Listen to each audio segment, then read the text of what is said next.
Today we'll be taking a moment to look at a practical penmanship lesson. We've learned lots about different kinds of lists. Today we're going to learn about another kind of list, and this is a chore list. Before we do though, let's take a moment to think, what is a chore? I think if you think back to the very first time in spelling, you might have had a vocabulary word that might help us know what a chore is. Monroe? A chore is? Something that you do. You're right, it's something that you do. It's a small job. Do you remember that word? A chore is a small job. So, there are some chores that you should do every day. Some jobs. At school, I can think of something that you should do every day. It has to do with putting your name on your paper neatly and writing the date carefully and neatly on your paper. That might be a chore, something that you need to do every day. Can you think of any other chores, maybe around home, that you should do every day? Tia? Sometimes. Clean up a little bit, or maybe especially the kitchen. You should clean the kitchen every day. What else? Help my mom with dogs. Okay, so help your mom with some of her jobs around the house, and your mom does a lot with dogs, doesn't she? Something about another chore. I clean the laundry. Okay, help with the laundry. Now there are some jobs that we not need to do, not maybe every single day, but maybe we should do them about once a week to help keep our homes clean and neat. Today we're thinking about jobs that we might do on a weekly basis, or maybe even maybe every 2 weeks, and they would be things that we can help with. On the screen I have an example of a couple of them.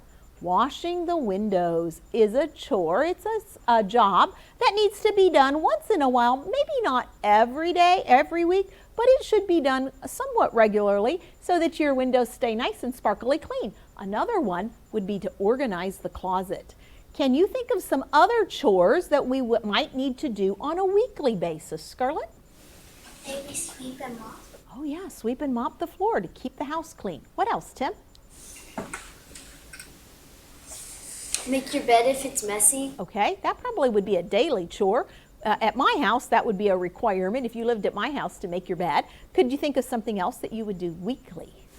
The dishes. Okay, again, that probably would be a daily job at my house. I'm thinking of something you might do outside. You have this green stuff that might be growing in front of your house, and it needs to be cut once in a while. What are you thinking, Jake? Cutting the grass. Yes, cutting the grass. Okay, so those might be chores. When we make a list, we want our list to be very neat so that others looking at the list can read it. We also sometimes include in our list bullet points. A bullet point is something like this.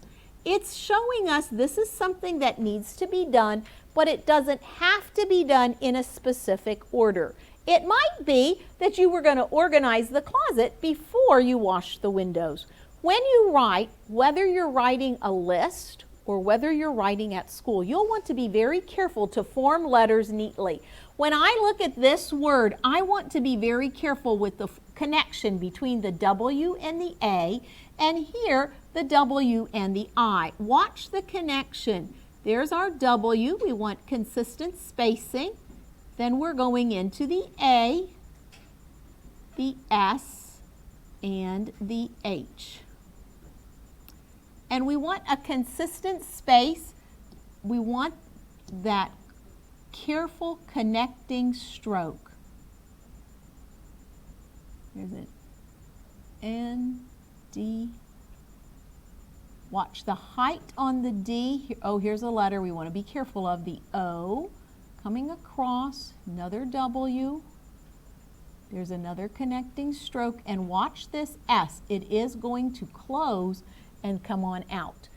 What if you're writing and you realize that you've made a mistake?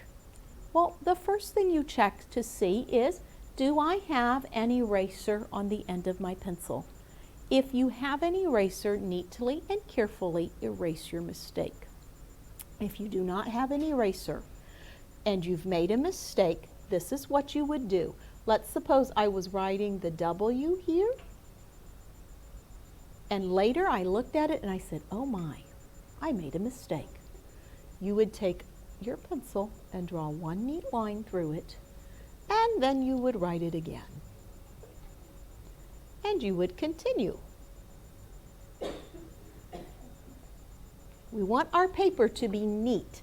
Some of the things that go into overall neatness: letters on the lines, letters the same size, evenly spaced, even slant. And if we need to make a mistake or correct something, we do it neatly and carefully. You're going to follow your on-site teacher's instructions as you add to the chore list. And then as you are working, you want it to be very nice and neat so that when we look at our paper, whether we are reading it or someone else is reading it, it's pleasant to look at. Do your very best as you complete this exercise.